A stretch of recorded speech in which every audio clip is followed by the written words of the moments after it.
Sperry. Welcome to our program, Neil Sperry's Gardens. We hope you'll be with us every week at this very same time. We have some really special guests lined up for you, the finest gardening authorities in the state of Texas.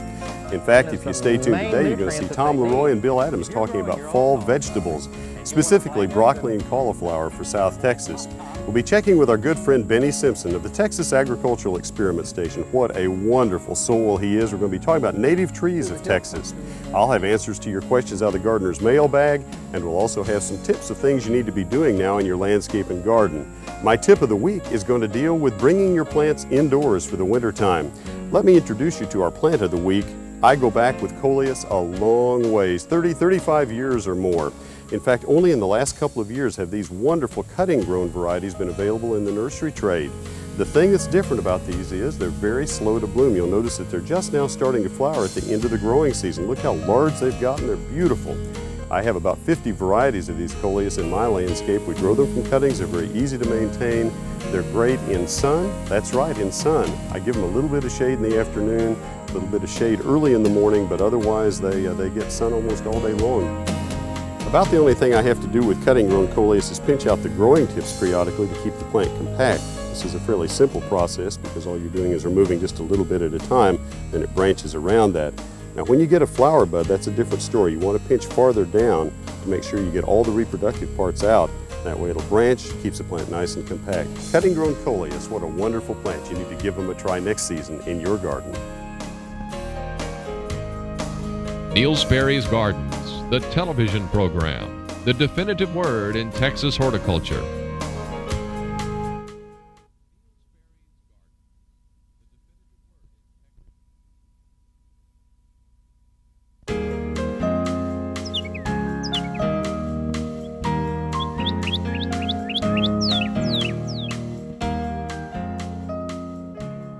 I'd like to claim my coleus are great to eat, but they really aren't. That's where we have to go to the fall vegetables that do well across Texas. We'll have Bill Adams talking about cauliflower, but first, sitting in that broccoli patch, Tom Leroy. Well, we're out in the broccoli patch harvesting today. This is a good time of year to be growing and harvesting broccoli. Broccoli is one of my favorite vegetables. I really like growing it, and I think it's a real good, easy to grow vegetable for most home gardeners if you select the right varieties and if you plant them at the right time. In much of Texas, we've already completed the harvest of broccoli and are looking to the spring season when we'll be planting again. But in South Texas and much of Central Texas, it's still time to be harvesting broccoli. It's a easy vegetable to grow, as I mentioned before. You plant them in good, well-drained beds, fertilize them with high nitrogen fertilizers. They require a great amount of nitrogen. That's probably where most people make their mistakes.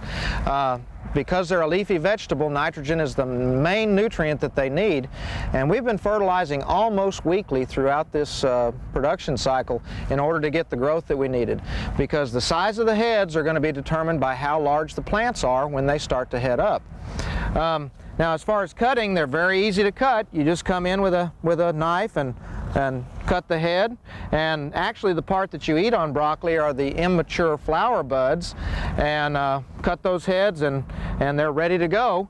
And then one of the things that I like about broccoli is that it's not just a once-over harvest. After you've harvested that central head, then you'll see that it develops a lot of side branches, and those side branches can be harvested over a several week period. There are very few problems that you'll have on broccoli in the garden, but one of the major problems are cabbage loopers. Cabbage loopers are a green worm that feed on the foliage, and if you'll think back a few weeks ago, Bill Adams covered how to control cabbage loopers in the garden. They're very easy to control with products like Bacillus thuringiensis, which is a bacteria that you spray on the foliage and kills the worms. And it's biological as well, very safe, so you don't have to worry about poisoning yourself or anything like that. Now, once you have harvested, then just leave the plants in place.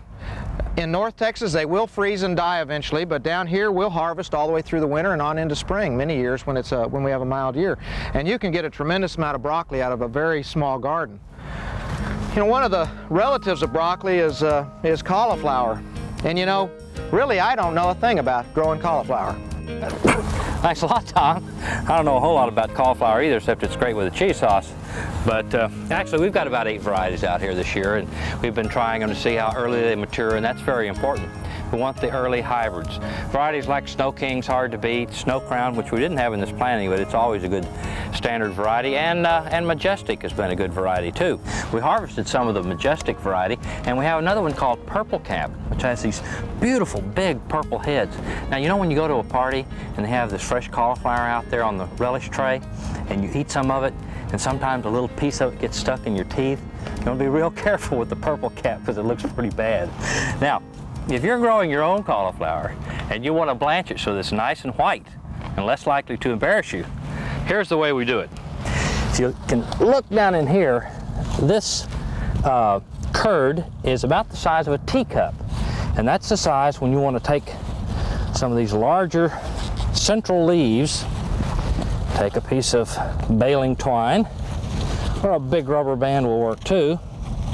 Get one more leaf in there. And just tie that loosely. It doesn't have to be real tight. And that way it'll develop to be nice and pure white. Otherwise, it may have a slight yellow cast, but it's still very good for you. So cauliflower is really about the same as growing broccoli. The main things you've got to remember are that you grow cauliflower mostly in the fall. It's very difficult to grow in the spring. It needs a little more space, probably 24 inches apart in the row, and maybe as much as 36 inches apart between rows. And you're still going to have to control the cabbage loopers like you do with broccoli. See, Tom, cauliflower isn't so tough. Here you go, heads up. Oops. I'm Bill Adams, and this is Tom Leroy. Don't worry, Tom, we can have that surgically removed. We're county extension agents with the Texas Agricultural Extension Service.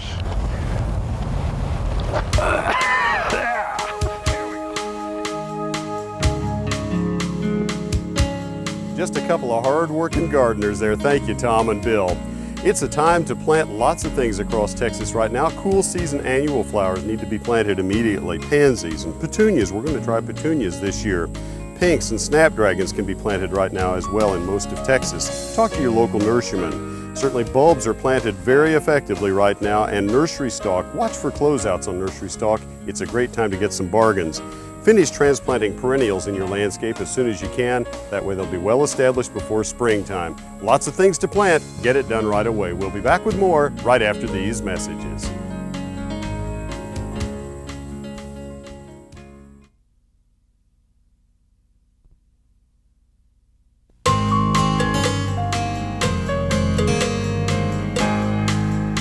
Lots of kinds of coleus. You can see why I get so excited. I know you are too, and you'll probably have tons of them in your garden next year. Let me show you a common problem that I get asked a lot of times. This is damage caused by the pecan twig girdler. This insect will also bother American elms and several other shade trees. The limbs will look like they've been cut by a knife. They'll drop to the ground this time of the year. About all you can do is rake these up, pick them up, and discard them. The young are out in here. The eggs and the larvae will develop out in this part of the limb. There's nothing you can do otherwise as a chemical spray. Well, getting on into our mailbag, and by the way, we'll give you the address if you'd like to send some plant samples and some questions at the end of this segment, so get a pencil and a piece of paper. Beth Hodges in Kerrville writes, how can I save my $30 worth of caladium bulbs this winter? Well, Beth, you need to wait until their leaves have all fallen to the ground. That's probably happened by now, and you go ahead and dig the tubers and let them dry on newspaper in the garage for 2 or 3 days. Then you want to store them in dry sawdust or in a dry perlite. It's kind of difficult, and most people only do it one time, then they decide it's cheaper just to buy new bulbs the next year. You need to store them at 55 to 60 degrees, then you plant them out about 2 weeks after the last killing freeze in the spring. Jamie Grover in China Springs, Texas writes, I have okra. They grow beautifully, 5 to 7 feet tall. I leave home in the morning, all is well. Come home in the afternoon, and at least one plant will be dead. They die very quickly. This has happened several summers. What could the problem be? Well, Jamie, what that is probably cotton root rot, and okra is certainly very, very susceptible to it, and you have to be awfully careful to move your okra around in the garden so you don't stay in the same place.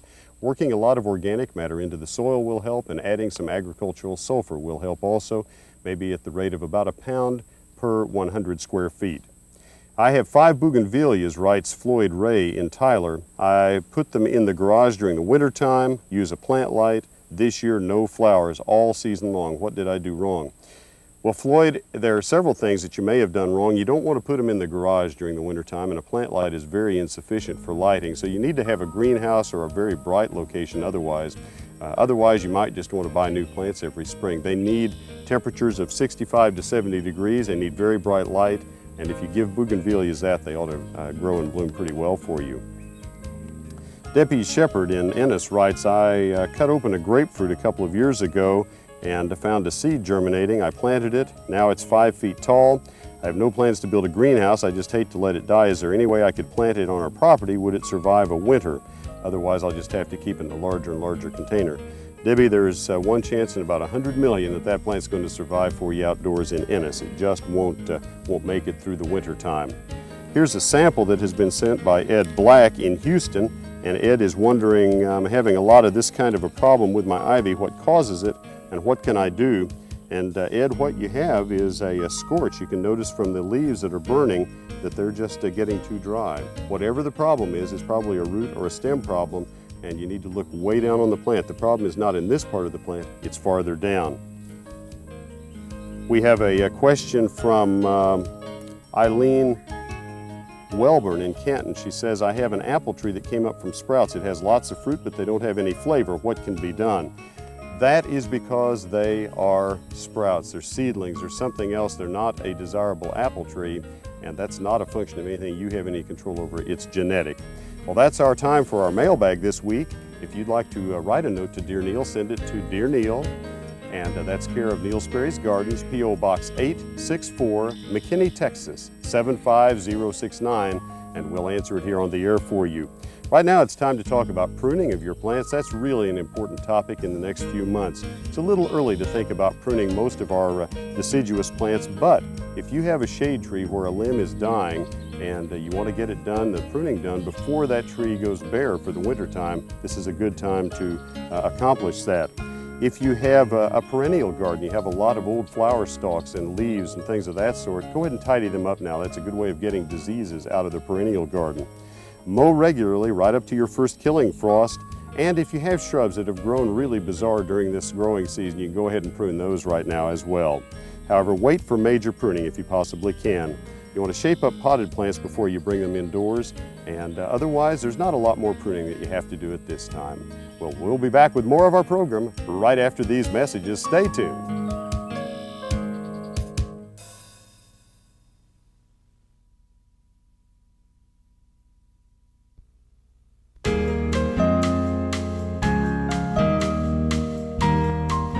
Welcome back. I have something very special in store for you right now. For 20 years, Benny Simpson has been a really good friend of mine. For all of his life, he's been a friend to Texas native trees and shrubs. And Benny, good to be with you. How you doing? Neil, I'm doing fine. Thank you. Good to see you. This is your research farm. Before we look at some of the trees that you have here, I wanted to talk to you just a little bit about your background. You grew up near the Panhandle. Yes, Neil, in Motley County, right in the bend of the North Pease River in a little place called Northfield. Northfield, Texas. Not many trees in Northfield. Not many trees. I got interested in trees, and I guess the reason I love them so is the only place I got to see trees was down on the river. And 2 or 3 times, or once every 2 or 3 years, we'd go down the river to gather plums or things like that. Special event to see the trees. And I'd see cottonwoods and hackberries and bromelias, you know, chittenwoods and things like that. You bet. Yeah. All this time then you've been working with trees. You have a book called The Field Guide to Texas Trees, which is a wonderful reference book. Lots of hard work in that book. Well, let's talk a little bit about your big tooth maples here now. In fact, you have several different kinds of maples that you've been working with for many years now. Yes. Tell us about them. Over in East Texas, there's a maple called Southern Sugar and Chalk, and they have a little bit of trouble when you bring them here, but you find the Southern Sugar in Oklahoma, out west of Oklahoma City, and it does great. But the one that really does good in the Dallas area is a maple called the big tooth maple that will grow down at Fort Hood, out west of San Antonio and some of the canyons.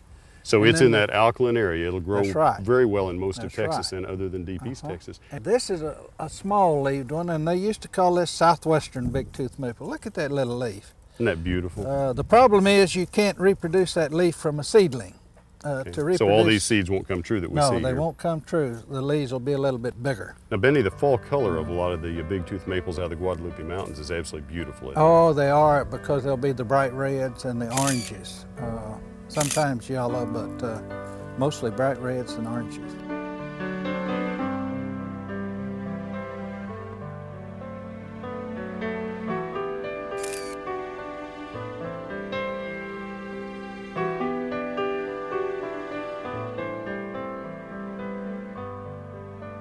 Of this entire maple planting, this tree caught my eye because it's so dark green. It's doing well in the alkaline soils here, so it'd be well adapted to much of the state then. Yeah, you go out to the hill country and other places, Neil, where maples grow, and you can teach yourself to look out on the hillsides and you can see those dark green trees. Benny, it has to be exciting to see the nurserymen growing your things coming out to get propagation wood. You must love that. Yeah, Neil, to me it's been a little bit slow, but Rome wasn't built in a day, I guess. I'd like to see them growing more of them quicker. But they're finding your name and they're knowing the plants that you're bringing to us. It takes a while, and the nurseryman's got to be sure.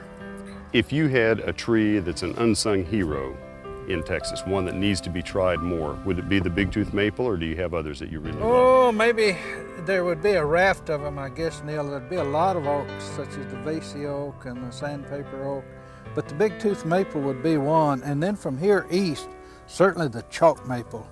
Benny, what is your new challenge? What you working on now? Well, I'm working on some Eisenhardias, the kidney woods, Neil, and I'm working on also some dahlias, no, not dahlias, dahlias. Dahlias.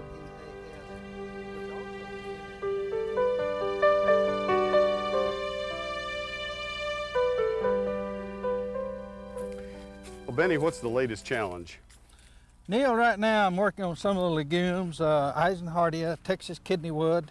That's from down in Central Texas, is that Down right? in Central Texas, and out in the Trans-Pecos there's a little dwarf, and the regular Texas kidney wood is a big tall thing, and I've got a hybrid here That's what this is. between the two of them. Isn't As that far beautiful? as I know, I don't know this plant. That's this beautiful, is the only Benny. one in the world because, well, I've got another couple over here. Benny, this really has pretty foliage. And it smells good, Kind of a nice smell, isn't Yeah, it? It reminds me of my days in West Texas. I I like like to smell it. Now, what will happen to this plant? It's pretty small now. What do you think is going to happen I to think this is about the right size. it? Yeah, Benny, does this bloom? Yeah, it'll bloom, Neil, and there'll be little white blooms, and they'll have little purple flecks in them. And that's the way you tell that it's a hybrid, also because it's smaller and everything. Benny, how many plants would you guess are in the nursery trade kind of mainstream now that you've had a hand in research on through the years? Neil, maybe 2 or 3 dozen. That's really fun. That's a yeah. major economic benefit. Your leucophyllum that you've worked with, the Texas sage and wax myrtle, Yeah, these are some things that have really come along, haven't they? they really have. And I think the wax myrtle is really going to be something one of these days. Benny, I see your plants in nurseries all over the state and landscapes, several dozen things I know you've had a hand in. That's got to be fun. Makes you feel pretty good, Neil. For all the gardeners of Texas, thank you, sir, for all those years. Good job. Keep doing it. Come back and see me. I will, Benny. You know I will. Thank you. Benny Simpson with Texas A&M University. Folks, let's take a look at what you need to be doing right now in your landscape and garden. And one of those things you need to be doing right about now is to be on the lookout for insect and disease problems in your lawn and landscape and garden. If you have St. Augustine and you have regular brown spots where the leaves pull loose easily from the runners, that's brown patch. And you control that with Balaton or Terrachlor. And if you have lawn areas where the entire turf comes up, runners and all, that's grubworm damage, and you need to treat with diazinon or Dursban granules as soon as possible. Water deeply after you treat. If when you take vegetables out of your garden or flowers out of your flower beds, you find that there are knots on the roots, that's nematode damage, and you ought to contact your county extension office for important information on dealing with nematodes. I'll have my tip of the week right after these important messages.